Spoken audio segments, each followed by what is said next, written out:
All right, team.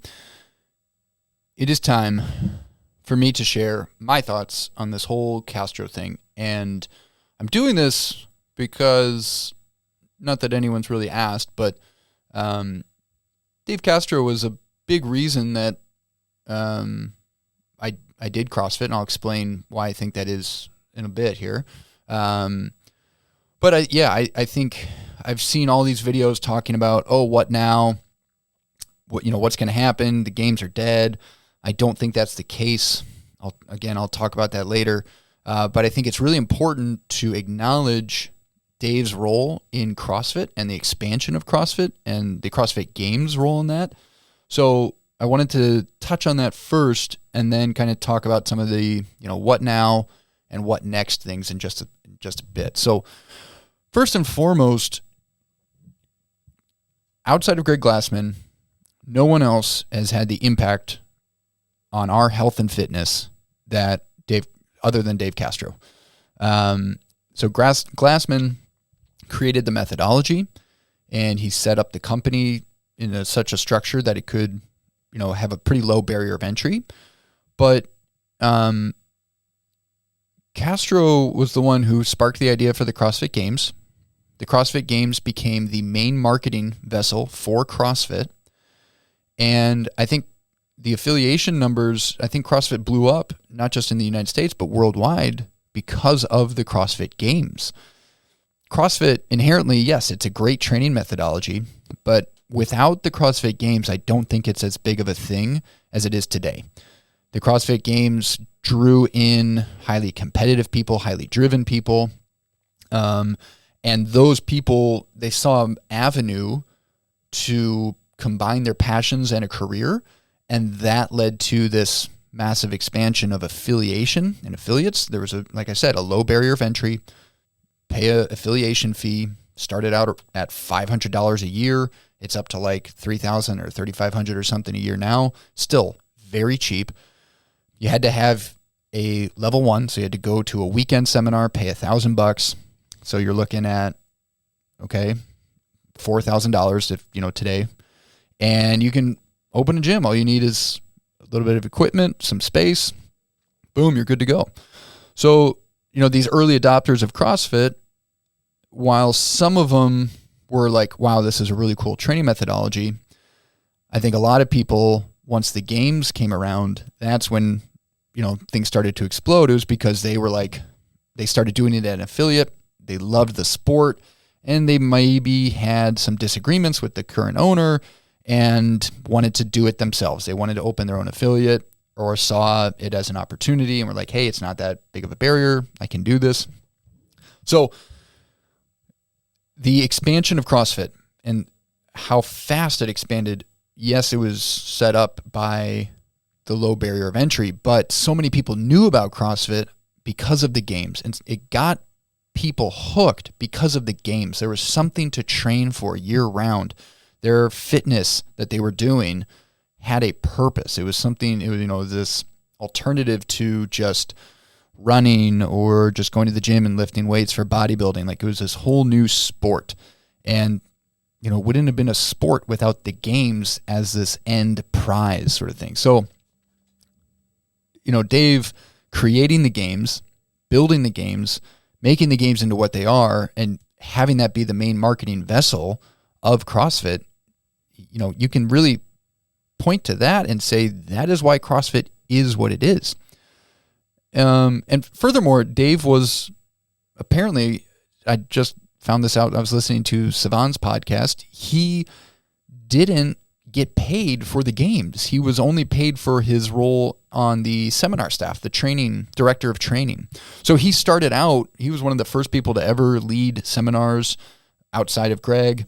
And, he was an original seminar staff member, and then he became director of training. So his main thing was the seminars, organizing the staff and where they were and things like that. Like, that was his main thing within CrossFit. The games were sort of a side piece, sort of a pet project for him. So knowing that, it's like, oh wow, like not only was he doing the work of hosting level 1s and then growing level ones, which again, a lot of people were getting level ones so they could go open their affiliate because, yes, there is all those people who love CrossFit because it changed their life because of their health and fitness.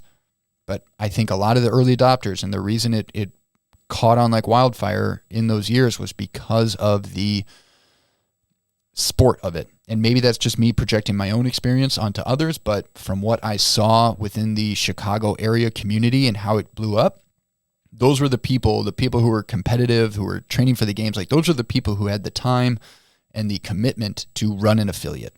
So I think that is a big reason that affiliates expanded like they did. So Dave was very directly responsible because he's running all these seminars and he was the director of training. He's also indirectly responsible because he's running the CrossFit Games, which ends up being the main marketing vessel. So, pretty much every member at my affiliate owes their experience and their love of CrossFit to Dave Castro, because I was sucked in to CrossFit by the games. That's what got me hooked. That's what made me care about it so much. And that's what made me become so obsessed with it and make me then want to make it a career. It was because of this higher goal, this thing that I could train for year round. Even though I've only ever done the open, I've never qualified for regionals. I qualified for quarterfinals last year, which I think is a great addition. Anyways, that's something separate. So I've never even gotten to the games. I've been to every game since 2014 as a fan. And so I love it. I love it as a fan. I think it's awesome. There's so many personalities in this sport now, people who have created their own careers, made YouTube channels, all the athletes, all the endorsements they get, all that stuff. It's because of the sport, not because CrossFit is the best training methodology for improving your health and fitness, which it is, but it's because of that sport aspect of it that there's so much money and so much growth. And so that kind of ties into now, why did this happen, I think. And so, closing, before I move on to that, just closing that up. Without the CrossFit Games and without Dave Castro, CrossFit would not be where it is today. So, looping right back to what I said before that, the sport is the main driving force. It is the biggest marketing metric. It is what gives the different athletes and the faces of CrossFit a platform. And, that's kind of how things spread now, is personalities, social media, things like that. So I think, Dave is a very divisive person to a lot of different groups. In 2016, he announced that the winners of the CrossFit Games, in addition to the prize money and everything, they were going to get a gun. And that was such a lightning rod for the community. I mean, it was big. He posts pictures of him hunting, and he still posts a lot of pictures of him with guns and other things, and a lot of people don't like that. And then, recently he posted a picture of him with a boar that he had killed. And then he also posted a picture of him with Greg Glassman, where he had, vocalized his affinity for Greg, and he tagged CrossFit in it, which, a lot of people are pointing to those two posts also because he then shared those posts on his story after the news broke that he was fired. And he said it wasn't mutual. And so perhaps they, told him that posts like that, or those posts specifically, were why he got fired. I don't think we'll know for a long time exactly what happened, or if ever. But why this happened, I think people beyond just Rosa. I don't think this was just Rosa's decision. I think his investors and the board and others probably put some pressure on him to do this. Because I think Rosa was like me. He loved the sport of CrossFit. He loved the games. He probably really admired Castro and saw him as a bit of a celebrity. And so I don't think that he would initiate this without others pushing him to do it. But I would say that those other forces were probably telling him, this guy's bad for the business because he's divisive and he's going to limit our market, and we don't want that. we want to grow this business. We want to make this as successful as possible. And so there's this double-edged sword to that where, yeah, I, as an affiliate owner, maybe this is better for me because there won't be this polarizing face of the sport of CrossFit, and it will bring more people to my gym potentially because CrossFit then is more likable and more appealing to more people. Who knows? From a purist standpoint, like I don't like the decision because I like Dave, but I'm biased.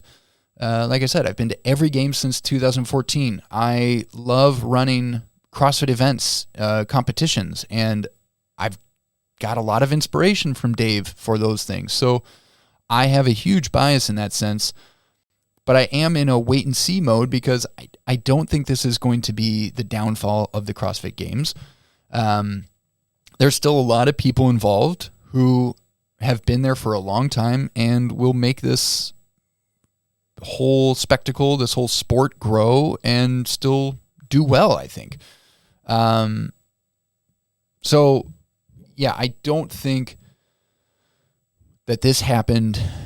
I don't know if this was just Dave did something, he made some posts, whatever it is. I could easily see those posts being the final straw. Maybe there were other things. I don't know. But going forward, we've got this year's open. We just found out that Dave said he had finished the workouts.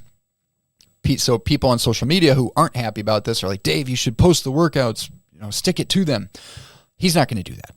He's absolutely not going to do that. Number one, CrossFit is his baby. Like the CrossFit Games are his baby. And one of the things about that, his vision of that is, people not being prepared for what's to come. If you have time to train specifically for a workout, you can do way better at it. But if you find out on a Thursday afternoon what the workout is and you have until Monday to do that workout, only the training you've done in the weeks, months, and years prior are going to have prepared you for that. So if Castro puts those workouts out right now, people would have time to game those workouts. The remaining staff who are there know that, so they would probably be scrambling to create new workouts, create new videos, with the workout demos and all that stuff. So, I think Dave would see that as a blasphemy against his vision of what the Open should be and what CrossFit should be. And so I don't think he's going to do it because he cares about that. And I think he cares about the people that he used to work with and who worked for him, and he doesn't want to leave them scrambling. And I also think he probably got a pretty fat check to stay silent and just ride off into the sunset and not say anything. So it would probably be a very expensive decision for him. He would probably lose his severance package, and then all the lawyer fees would be a big deal. So I just don't think he's going to announce those. So don't hold your hope that you will find out what the open workouts are going to be until they are announced officially. So what else for now? So this season, you still have, to my knowledge, main people, Justin Berg, who's the one they've announced will be stepping into Dave's role. He's been a part of the CrossFit Games for many years now. So he knows the inner workings of the games. He has been a part of the vision, the direction of the progress that the games has made. So that's not changing. You've got people like Adrian Bosman, who the head of judging. So, he's been a big part of CrossFit. He's a excellent trainer, excellent programmer. He might be someone who, has some say in the programming. I think programming wise, it's going to be a team effort. You've got Nicole Carroll, who is the director of training. She was someone who worked very closely with Dave. She's one of the original, she's sort of like the last, you've got Bosman, Nicole Carroll, there's some other people, but those two, I would say, are some of the last like OGs of the original CrossFit team. So you have still some really key, important pieces in that company who are going to be able to maintain the vision of the games and of CrossFit. And so I don't think this is the beginning of the end or this huge downfall. Again, I'm not happy. I liked Dave. I thought he was great. But he also was saying he was ready to move on. Who knows what other projects this is going to lead to for him? Like, maybe this is going to be best for everyone. But the initial shock and the initial feeling and gut reaction is, oh, this sucks. Like, Dave, he was, he announced all the workouts. He had his quirks and his smirks and all of these little idiosyncrasies and flares for theatrics and stuff like that, which no one will be able to replace. Like, that aspect of it, I think, is gone. He already said he was done doing the open announcements. So that's not, that's not new. Like, that was planned. So that not being the case this year is not because he got fired. It was because he chose to do that. He said so at the end of last year that he was done doing the open announcements. So beyond that, though, the staff, the workouts, like all that stuff, it's going to look the same. It's going to feel the same. Programming-wise, though, the workout, so that is where things might start to change, and I don't think we're going to truly see the impacts of this firing until the 2023 season. Dave probably has a blueprint outline of quarterfinals, age group online qualifiers, and the games already done. He likes to have continuity between those different stages. Like last year in the Open, there was the wall walks, and then they brought those back for the games a few years back. Actually, that picture right over my shoulder there of Josh Bridges, I took that picture. It was after the thruster and double under event that he redid in the games, just with a heavier weight. It was the same workout that they did in the Open. And so he loves those sort of continuity things. And to say that stuff's going to be gone, I don't know. I mean, maybe he has had such an inspiration and impact on the people who will be taking over. There's the whole CrossFit affiliate programming team. Maybe they're going to be involved in that. And that's James Hobart, Austin Maliolo, Spencer Hendel, all games athletes. They've all been in CrossFit for a long time. Like, the idea that the last shred of CrossFit is gone because Dave is gone it's false. It's patently false. It's not accurate, and it's an exaggeration. Dave is a very important piece of CrossFit, as I started this whole thing off by saying, but he is not, CrossFit has continued after Glassman is gone. CrossFit will continue after Dave is gone. It's not going to be the same. It's a new era of CrossFit. There's going to be new faces that come forward. There's going to be a new feel to it, a new vibe to it, but we really don't know yet whether it's going to be good or bad. And again, as an affiliate owner, maybe it'll be better. Maybe there will be more people coming to my gym now because there's not this overly divisive person who is the face of the CrossFit Games turning people away. Maybe people now will start to open up to it more. Who knows? But yeah, like Dave's process for programming, he would go to the event venue and he would just sit there and kind of visualize things. Like, who knows whether that's going to happen for the next people? Maybe it's a team event. Maybe workouts will get better. I think the concern is maybe the envelope won't get pushed quite as much or other things. But again, I don't think that's going to stop. Like, we are limiting ourselves and the future of the sport by assuming that it was only Dave who was able to do this sort of thing. And again, as much as I respect Dave and like and appreciate what he's done, I don't think this is just the end of CrossFit. So, yeah, I think, the games are always going to be the main draw. As long as the money is there, that's going to be the big prize for these athletes. So I think that's going to stay the same. I think the remaining pieces of the staff that are there, the people who have helped Dave build CrossFit and the CrossFit Games into what it is, they're going to continue to push the games to new heights. And, I don't think it's all doom and gloom. I'm going to miss Dave. I really am. I really hope that he, continues to have a presence in the CrossFit community. Maybe it's with Rogue or other events or something. Who knows? But yeah, where this all leads to, we will see. I'm curious. Time will tell. So what are your thoughts? Do you think this is a good thing? Do you think this is a bad thing? What benefits can you possibly see? Where do you think things will fall off? Share your thoughts. Let me know. And until next time.